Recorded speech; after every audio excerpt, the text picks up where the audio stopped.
When Cristiano Ronaldo left Manchester United at the end of 2022, the football world was divided in two. Some people said that he had come to the end now, while others said that he was still one of the best athletes in the world. But there was one fact. Europe had pushed Ronaldo out of the system now.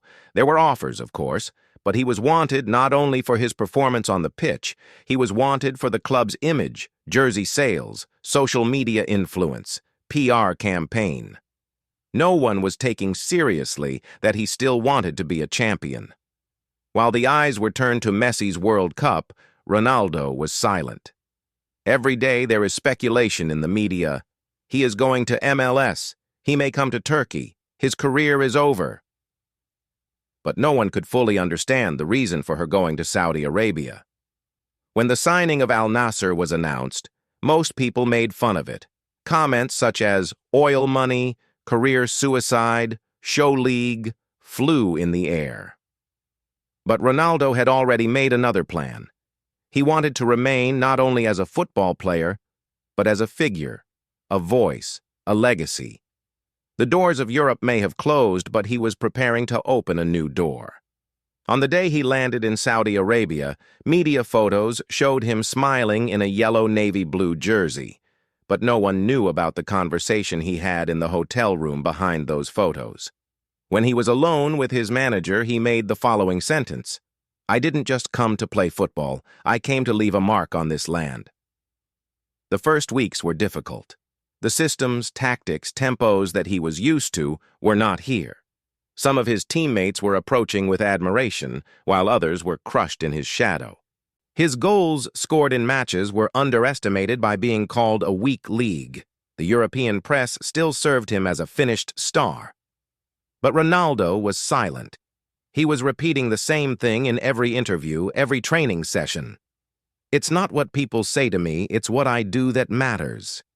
Outside the field, a much larger structure was being built. Infrastructure projects, sports academies, special Ronaldo scholarships for young people, tour organizations planned for the globalization of Saudi football. This was not just the new address of a footballer, it was the rebirth of a football culture. And when that day came, when the European press broke its silence, the headlines were, "Ronaldo didn't just transfer, he made a revolution." Cristiano's legacy is not growing in Europe, but in the desert.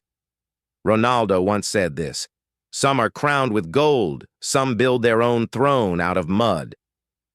This signature given to Al-Nassr was the first line of his journey to establish his own throne. But that was just the beginning. When Cristiano Ronaldo set foot in Saudi Arabia, he was entering not only a new team, but a whole new world. The man who signed up for Al-Nassr knew better than anyone what it meant to be in the spotlight. But this time, the lights were different. The European media had turned their backs on him. British newspapers were running headlines of the finished star, the footballer who lived his autumn. But there was still an unfinished battle inside Ronaldo. Europe had closed its doors, but he opened his own door in the middle of the desert. The first days were not as expected. The facilities of Al-Nassr were far from the standards of Manchester United or Real Madrid.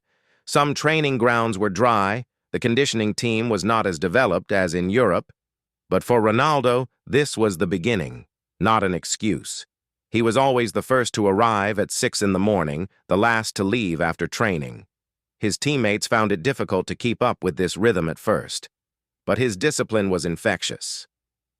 Gradually, the young players began to get into the same tempo. He wasn't just playing football. He was taking special care of the young players, discussing training plans with the technical team, talking in the dressing room before the match, not like a captain, but like a teacher. "This jersey requires character, not just sweat," he said. This sentence was written on the walls of the club over time. The press was criticizing him after every match. "What is the use of being a Saudi League goal scorer?" they were saying. But he didn't say a word. He was scoring his goal, making an assist, and then leaving the field. He was avoiding interviews, staying silent on social media, because the only place he needed to talk now was the field. Then, in the middle of the season, Al-Nassr made a big surprise in the Asian Champions League. As the group leader, they reached the quarterfinals. This was a first in the club's history. The whole team was united under the leadership of Ronaldo. That short but effective speech he made before every match was on the minds of the players.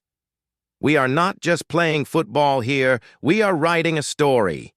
In that landmark match, from the penalty won on 90+2 in the fight that went 2-2, everyone expected Ronaldo to head the ball, but he turned to the young substitute player waiting next to him and gave him the ball in his hand. "You write this line." It was a goal. The Tribune stood up. When the match was over, the press said, "Why didn't you use it yourself?" he asked. The answer was simple enough to go down in history. "I have already written everything that is to be written. Now is their time." Since that day, nothing has been the same in Al-Nassr. The facilities were renovated, special development coaches were appointed to the players, the social media audience of the club grew 20 times. But most importantly, the football dream of Saudi youth has changed because Ronaldo was laying the foundation for a whole new football culture in what Europe calls retirement. The last game of that season seemed like a formality now. Maybe the championship had slipped out of their hands mathematically, but the fans had flocked to the stadium because they were coming no longer just to win, but to watch Ronaldo. The Al-Nassr shirt was the scene of the rebirth of a football legend. At the farewell ceremony held after the match, Ronaldo's standing on the field was not like a star, but like a wall. He raised his hand as he walked decked out amid the applause. But then he fell silent. He didn't pick up the microphone, because he did not believe in words, but in the connection established by eye contact. That night, the club president held a special gala for her. Among the invited guests were not only football players, but also government officials, artists, and children who represent the future of Arab football. December, a short documentary shown at the ceremony showed not only Ronaldo's goals, but also his training sessions with young people, his visits to hospitals, and his support for infrastructure facilities. And then, a moment of surprise. A little boy appeared on the stage. He had an old Al-Nassr jersey in his hand. All eyes were turned on him. The presenter said, "A teenager brought this jersey which Ronaldo gave to him 2 years ago. He was a ball collector at that time. Now he has risen from the infrastructure to the A-team." The boy came to the microphone and said this, "I had no dream, but he gave me a dream." There were those who could not hold back their tears in the hall. Ronaldo got up from his seat, hugged the boy. That moment was not just a farewell for Saudi Arabian football. It was the beginning of a new era. Only the following headline was circulating on social media that night. "The star that Europe forgot founded its own galaxy in the middle of the desert." Many European journalists were watching that ceremony live. Those who once labeled him finished now had to write off the revolution he led. Ronaldo, on the other hand, did not expect any awards nor applause. All he said when he got on the plane was, "Sometimes the greatest success is to pave the way for others." And indeed, this story that came out of the desert quietly but left a lasting mark. The man whom Europe had overlooked had created a new football continent.